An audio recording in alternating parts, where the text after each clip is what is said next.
So we're cooking for Mary's birthday party today. I'm not going to say how old she is. No, I'm just not going to say how old she is. Anyway, so today we're going to be cooking a curry inspired from different parts of Asia. We're going to be doing a chicken curry with potato in a creamy coconut milk sauce. We've got lots of kids today, so it's not going to be too spicy. And again, we're going to try and keep it fairly bland because not everyone's palates are really that wide. In addition to that, we're also going to bring some chili sauce and some chutneys to the meal as well. So that's the first part, that's the main part of the meal. And then to complement that, we're going to do a pilau. Now the pilau is kind of also inspired from different parts of the world. Actually, this particular one is one that I had, or something similar to it, in my mother's care home. A Pakistani lady had actually made this food for their open day, and I thought it was sensational, and it really is. And we'll go through it in a few minutes, but really it's got a base of onions that are caramelized, and then it'll be done in a kind of chicken stock broth and coconut milk with some cashew nuts and sultana. So it's a slightly sweet rice, hopefully complementing the slightly piquant curry. But again, the curry is still fairly bland. And then finally, to finish off, I've cheated. I'm going to be doing some naans. In this case, from a very special plastic bag rather than a naan oven. But anyway, that's a little Nigella trick. Alright guys, so listen, we'll catch you in a few minutes. We'll go through some of what we're going to do in a few, and we'll explain parts of the process. See you soon. On the table, we have most of the ingredients we're going to cook with today. So over here, a whole amount of pre-made naans, different types, some plain, some with coriander and garlic.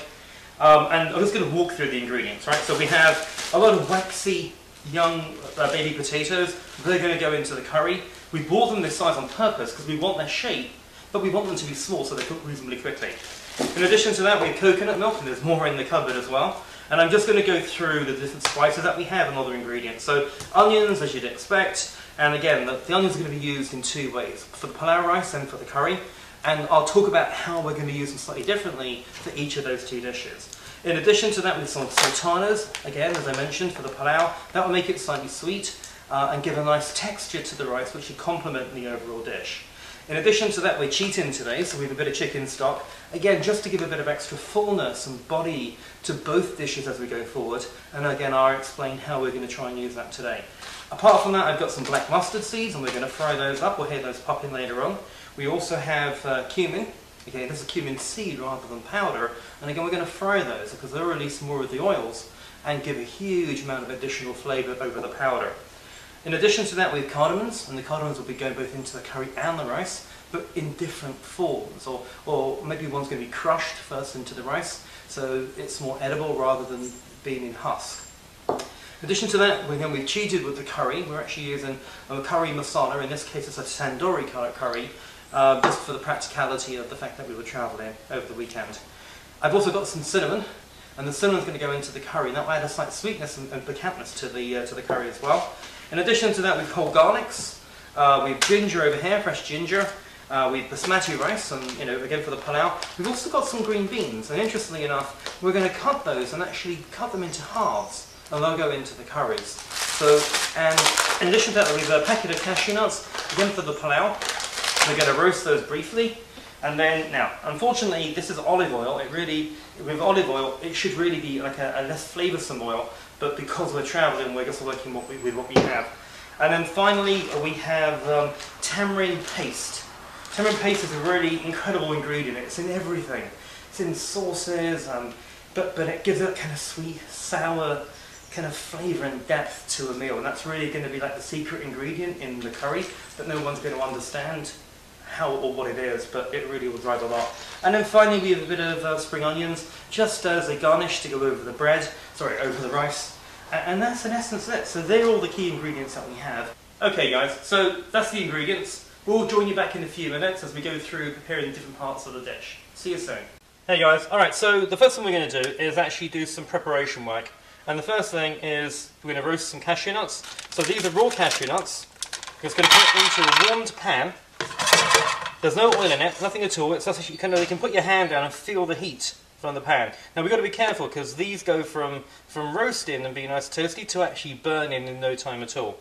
So we put them in there for the time being. There's lots of different techniques there. The one that I heard quite recently I thought was quite clever, but you've got to just be careful about things, is to move them around with your hands. Okay? Now, the idea there is that if you can move the nuts around, and this could be true of most things you want to roast, if you can move them around with your hand, they're not too hot.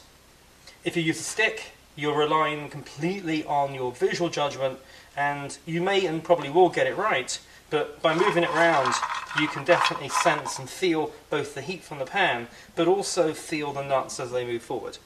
Alright guys, we'll be back in a second, just at the end of the process, so we can see what they actually look like. Hey guys, so you can see we're cutting onions, so I don't need to teach you to suck eggs.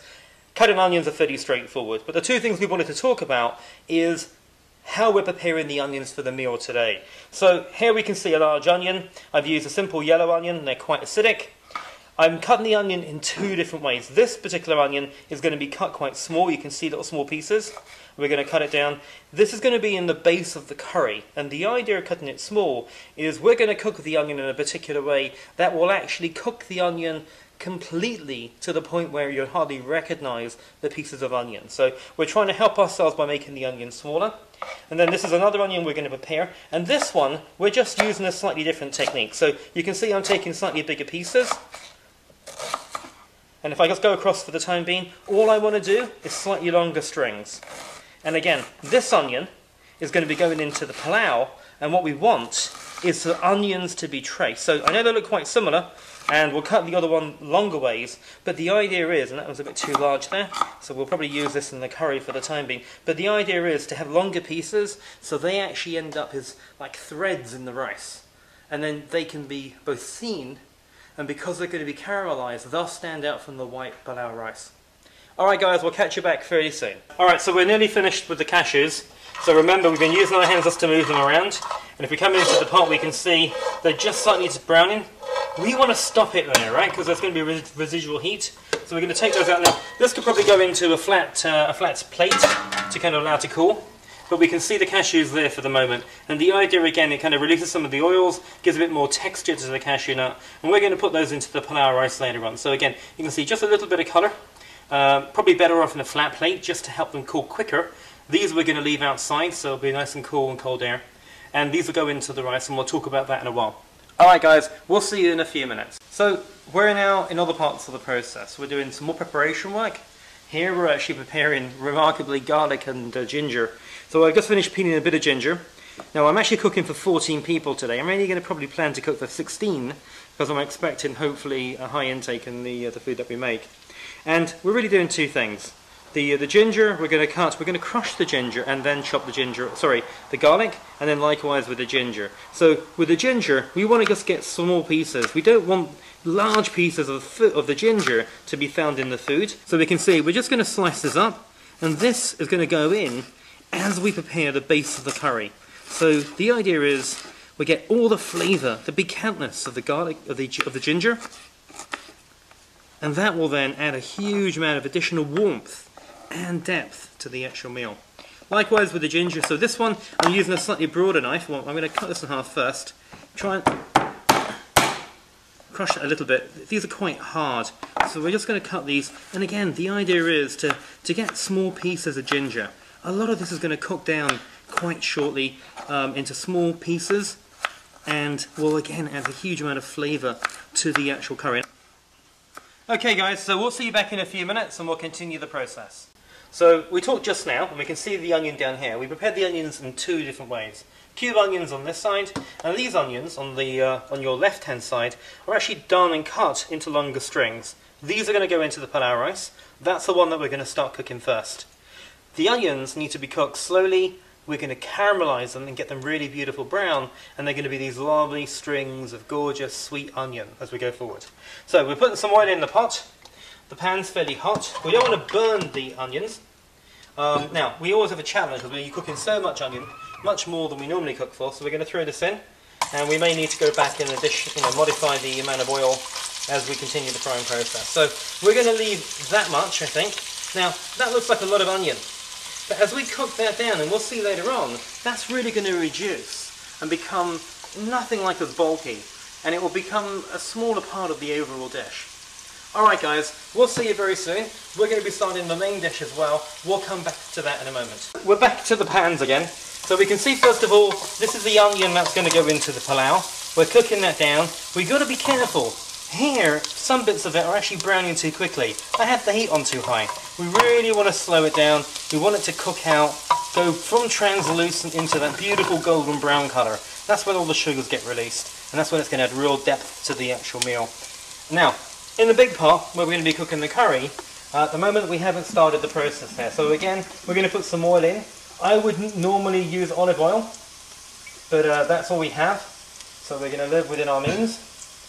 The pan's hot. We're going to put the onion in. That sounds a bit high, but we'll move the onions around. And then the key thing here, we're going to continue to cook the onion now. Let's move that around for a moment. We'll turn the heat down for a little bit. And we're just going to cook that onion out now. And that's going to take a bit of time because we need to make sure that we cook it quite slowly. And we're going to cook it, and we're going to add water into it later on to allow the onion to break and break and break down. Alright guys, so we'll be back in a few moments. We're going to talk more about the process of cooking the onions for the curry. This particular technique, we're going to allow the onions to actually to go translucent and then to add some water in to allow them to cook without browning. That's the key thing. We will take them to brown later on, but we want to do that as slowly and for as long as possible. That gives us a real richness that the onion brings to the overall base of the curry. So first of all, just so for continuity, I've actually changed pots. So we were cooking in a big pot, we will be going back to it, but I've gone back to the small pot for the time being because it's a better conductor of heat. So you can see I'm actually frying onions, and all I've done, that's just onions. Onions, in this case oil, and we're just cooking it to go just beyond translucent. And now what we're going to do, now the heat's nice and high, I'm actually going to add a little bit of water because I want the onions to really soften. And I want the onions to actually stew a little bit. So I'm going to put a bit of water in, and the idea is to help the onions as they continue to fry to kind of break up a little bit so they become less noticeable in the final meal. So we're going to leave it like that for the time being. We'll probably do that maybe 2 or 3 more times, but we'll kind of make a judgment as we go forward. So we're going to talk a bit about the spices we're going to use today. So if you pan down, so I'm just going to come out the light here. So I put on a plate a few things for us to kind of quickly talk through. So we've got cardamom pods over here, and they're incredibly aromatic, and we're going to be using the cardamom pods actually both for the curry and for the pilau rice. Then if we go across, we've got flaked chili, and that's of course just to add a bit of heat, but we're not going to put too much in. And just so you know, portions wise, we're actually cooking for 14 people today, so it's going to be a big pot of food. So you're looking at maybe a teaspoon, but for 14 people. So again, not really a huge amount. We've around about 3 teaspoons of cumin seeds, and we've gone with cumin seeds rather than ground cumin. Now, they both have a place, but ground cumin has much more potency and aromatic flavour, but the thing you need to be careful of, especially with ground seeds, is that you get small packets and buy them regularly. The aromatic oils tend to dry out. And then the final thing on this plate is black mustard seeds. And again, these have an incredible flavour, a little bit of heat behind them, but what they really do is actually add a depth to the meal, and you'll hear them crackling and popping as we put them in the oil later on. The other things that we have on the second plate are actually the wet spices we're going to use. So here, we've got garlic, and we've got chopped up ginger, and we've also got some tamarind paste. And we can see it's actually quite chunky pieces. Now tamarind's an incredible thing because it's got that kind of yin-yang, that sweet and sour, but it adds a real complexity to the meal we're going to use as well. But we're going to put that in early because it's quite large pieces. Now you can get tamarind paste in a much smoother form as well, and then you can put that in later in the meal. So they're the key things that we're going to use for the time being. I'll talk when we actually put them into the meal, and then we can continue to cook forward, and there's a few other things that we'll throw in later on as well. So we're actually getting close to where the onions, we're going to go to the next stage. So remember now, we've been frying the onions, it's just oil and onions, and we've added some water in to kind of break the onions down. Now I know there's a lot of steam coming through, but you can see the onions, they still have a shape, but they've kind of got fairly soft. And that was what we wanted to do. We didn't want to find large single pieces of onion in the finished meal, the finished product. I want it to eventually dissolve more and more. So we're at the point now where we still have some water left. So we're going to cook that out to the point where it starts to fry again. So the water will continue to evaporate, and once we've got all the water out, we'll hear it frying, and that's the point where we're going to transfer it to the other pot, and we'll start to add some of the spices and build the meal up from there. So we're at the point now where if you just pan into the pot for a second, we can see oil. All the water has actually gone out of the onions. The onions are really broken down. They got quite flat. They're kind of starting to break down. So we're going to put in all our dry spices. So we've got the cumins, we've got the black pepper seeds, we've got the flake chili, and we've got the cardamom pods. They're all going in. And what we're going to do now is have those fry. So we're just going to leave those for a second, and we'll start to smell the room really picking up with an incredible odour. We're going to put the wet components in, but we don't want that yet. We want the dry stuff to fry, and they're going to release some of their flavour and oil. So just come back to the pot for a second, and we can see those guys are starting to fry away, and that's important. Now, just as we're here, the other thing that we're going to be doing, and I didn't talk about this before, is we're actually going to be cheating a little bit. We're actually using the blend, alright? Now, we could make this ourselves. This has got a whole bunch of things. Fenugreek, it's got black pepper, it's got celery, it's got a whole range of different blends of stuff together. And most Asian or Indian food is actually a masala, right? It's actually a blend of spices. In this case, again, we're cooking for a huge group of people. It's a weekend holiday. We're not getting too crazy. So we're trying to find that compromise of cooking, you know, reasonably kind of custom, bespoke kind of, but at the same time practically. In this case, we're going to use one of these. Again, there are 14 people. So that's going to go in a second. So we'll just check now and see how that stuff's frying. And actually, if you're in the room now, the cumin especially is really starting to fill the room. An incredibly fragrant smell. So if you want to give that a little bit long, and again, if you can hear, you can actually hear some of the black pepper seeds. The black mustard seeds starting to crackle as well, and they're releasing loads and loads of flavour also. We're adding a bit more of our blended spice. Now remember, I'm putting quite a lot in because I'm cooking for a huge amount of people, and we're just prepping it in the smaller pot initially. So that's going in. We're going to allow that to cook just for a few seconds to take the rawness out of the spices that are in there. So we can see that it's actually taking all the oil up, but at the same time it's releasing an incredible amount of flavour and depth to that meal as well. So that's the first one. What we're also going to do at this point is drop in our other fresh ingredients. So we got the tamarind, well that's a kind of preserved ingredient. We got garlic and our ginger, and we're going to add a little bit more oil just to help allow that to cook. And then we're going to be adding a bit more water to that as well to kind of bring that further forward. So guys, we'll catch you in a few minutes and we'll kind of explain what we got to. Guys, we're at the point now where we've actually fried a lot of the dried mix together. It's just cooking in oil and it's releasing all its different flavours. And what we're doing now, and remember we just put raw garlic in there, so we wanted to cook that down and the ginger as well. So it was important just to kind of fry it out a little bit and take some of the hardness, the sharpness out of those different roots. Now, what we're doing, we're putting a bit of chicken stock. You could argue it's not conventional.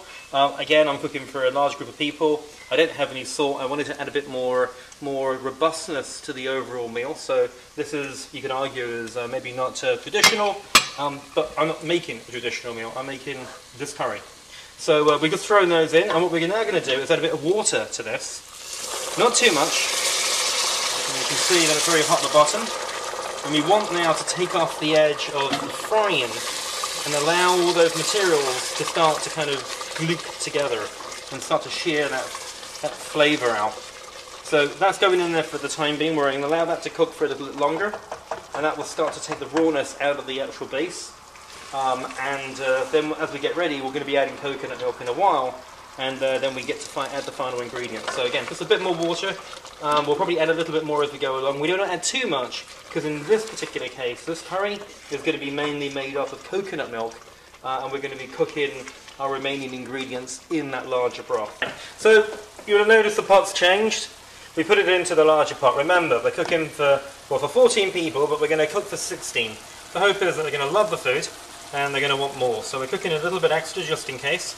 Now, what you can see in there is a big brown mush.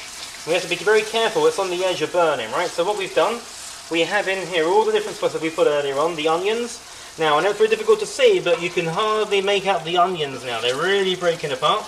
The larger things you can see are actually bits of ginger and also bits of garlic as well. So they're all starting to kind of break in together.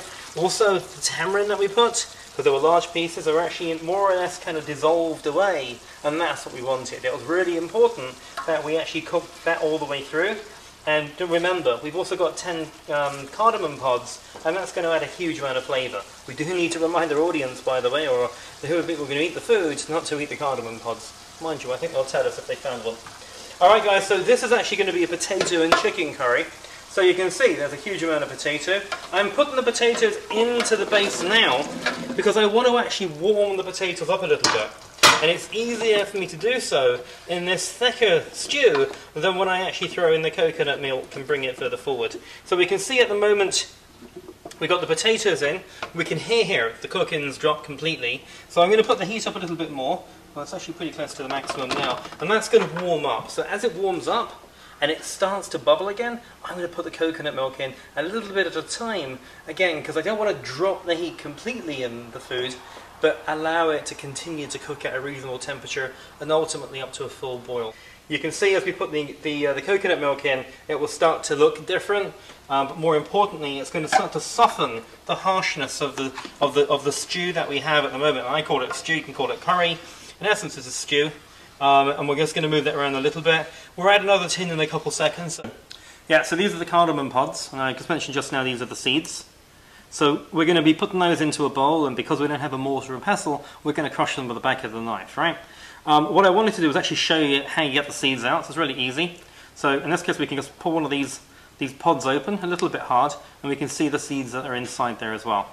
Now remember, a lot of people often will actually cook with the whole cardamom pod, and that way they can remove the whole thing afterwards. In this case, we're going to try and crush this a little bit more, get a bit more fragrancy into the rice, and in this case pilau rice is really all about fragrancy and flavour as well. So if we look back into the bowl, we can see that's actually one pod. I won't do this again, but you can get the idea, and there's a handful of little seeds on the bottom. We're going to try and kind of grind those a little bit just to kind of release some of the oils and essence that they have. So we'll talk a bit more about the pilau rice in a few minutes, where we'll just go through the other ingredients and how we're going to assemble that as well. We'll see you soon. Hey guys, welcome back. So look, we're starting the pilau rice.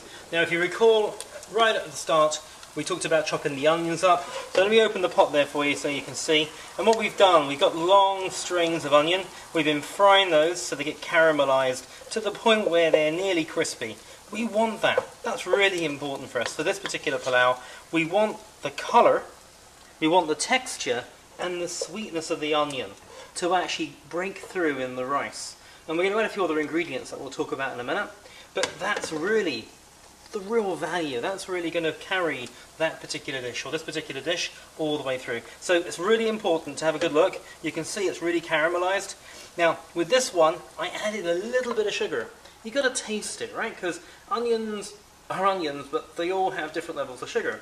Some of them are very sweet. You can get sweet salad onions. You can get others that are quite sour. You need to taste it. Try and get a determination of where you think the sugar level is. In this case, I want, when you find a bit of this in the rice, a real sweetness and pungency coming through. The caramelized onion, that caramelized sugar, just to add that kind of unique and unusual taste when you eat it with the rice as well. So look, we'll come back in a few minutes. We'll talk about the next steps. But you can see, let's come back into the pot there. We can see that onion's basically almost ready, and it's going to add an incredible amount of flavour to that meal. Welcome back. Alright, so we're ready to do the pilau rice. So I talked just now about the onions. Alright, so they're basically done. Alright, we're on the edge of nearly overcooking them. Now what we're going to do, and we're just going to, this is really important for pilau rice, measures. You have to measure, right? So remember, I'm cooking for a ton of people, so I'm using a measure, and this is basmati rice. There are two camps: wash, don't wash. I'm going to go with the don't wash, and in theory you're carrying a lot more starch into the final dish.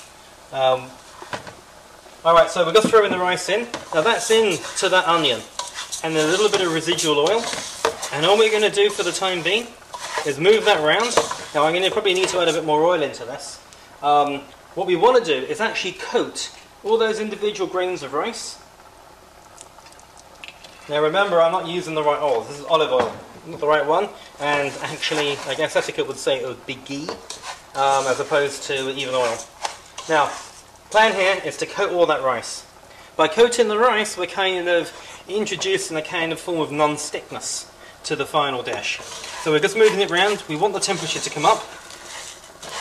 Remember, it's nice and hot at the moment. And now we can see how the onion's starting to intersperse with the rice as well. Now, I'm not going to move that too much more. We're going to add our other ingredients. Now, if you remember over here, we have some cashew nuts that we toasted earlier on. We've actually got a few pistachio nuts, because I just happen to have a few lying around, and I didn't eat them all. And I've also got some, in this case, sultanas. Now, I chose sultanas rather than raisins because they tend to be sweeter. And these are quite small ones, so you have the option of, in theory, plumping them up. But I'm going to use the liquid put into this, and they'll help to actually absorb some of the liquid that goes into the pilau afterwards. So guys, we're going to throw this in now, and that's all the key ingredients. The one I have left, and you can set the camera on there for the moment. If we recall, we also had the actual cardamom seeds, so we're going to throw those in now. Should have probably been right at the start with the onions, and we're going to give them a good toss around for the moment. So guys, I'm going to come back to you in a second. We'll talk about adding the water. I just want to make sure this fries through well and actually is seasoned well as we go forward. We'll catch you in a second. Alright guys, so we're at the critical point now. We're actually putting the liquid into the pilau. You can actually hear we nearly left it too late there because it's actually kind of nearly fried over. Now, the key thing with the pilau is 2 rice to 1 liquid.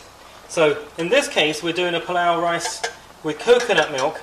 And in the first jug, there was actually some, and again, if you could stay on the pot there for a second, there was some chicken stock in there as well. And that was partly just to season the rice a little bit further, make it hopefully also add a bit more flavour and depth to it, and then hopefully provide a bit of a contrast to the nuts and to the cardamom, while we have the sultanas that add a sweetness and the onions as well. So the idea is just to make it a bit more complex as we kind of go further forward.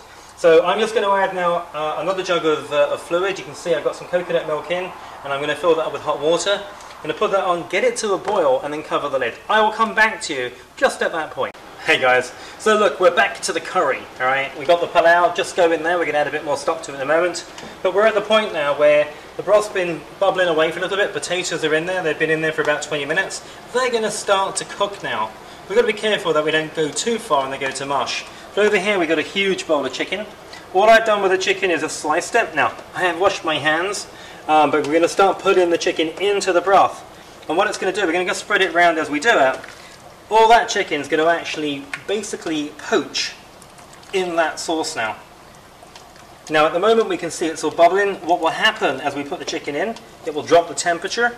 And this is really nearly our last step of actually continuing to test and season the actual dish. So what we didn't talk about before we got here was just to taste the food, making sure that it was seasoned properly and that we were happy with the flavour, with the amount of spice that was in there. Remember, I'm cooking for a fairly varied audience, so I didn't want to cook and put too much spice in, but of course you can, depends on what you're actually going to do.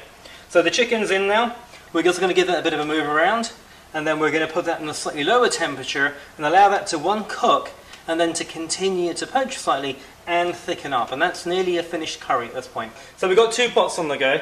We're going to go back to the pilau for the second, so we've added the additional liquid. And what we've done now, the temperature's fairly high. We wanted to get it up to a boil. And what we're also going to do, and if you just keep on the pot there, we're going to put the lid on. And that's going to help it get up to temperature. But we're not going to touch it. Remember, there was two quantities of liquid to 1 rice. And what's going to happen now, as it gets up to the boil, we're going to turn it right down in temperature and eventually turn it off. And the steam and the heat, the residual heat, will actually help the rice absorb the remaining liquid. And then that's basically a finished dish. So what I've got here is French dwarf beans, and I've sliced them in half. Now you can use runner beans, you can use all sorts of kind of vegetables, okra if you were doing that too. And we're going to put this in, and we're going to put this in early, right? Now you could argue that vegetables should be cooked and they should be slightly al dente.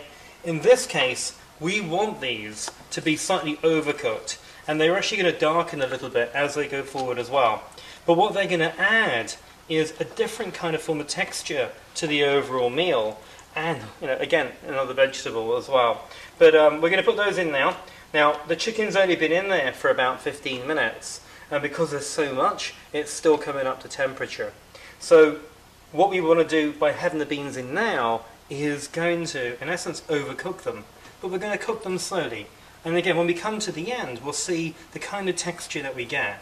But it adds another, I guess, characteristic to the actual end dish. Alright guys, we'll come back in a while, we'll see how we progress with that as well. I wanted just to kind of draw your attention to the pilau.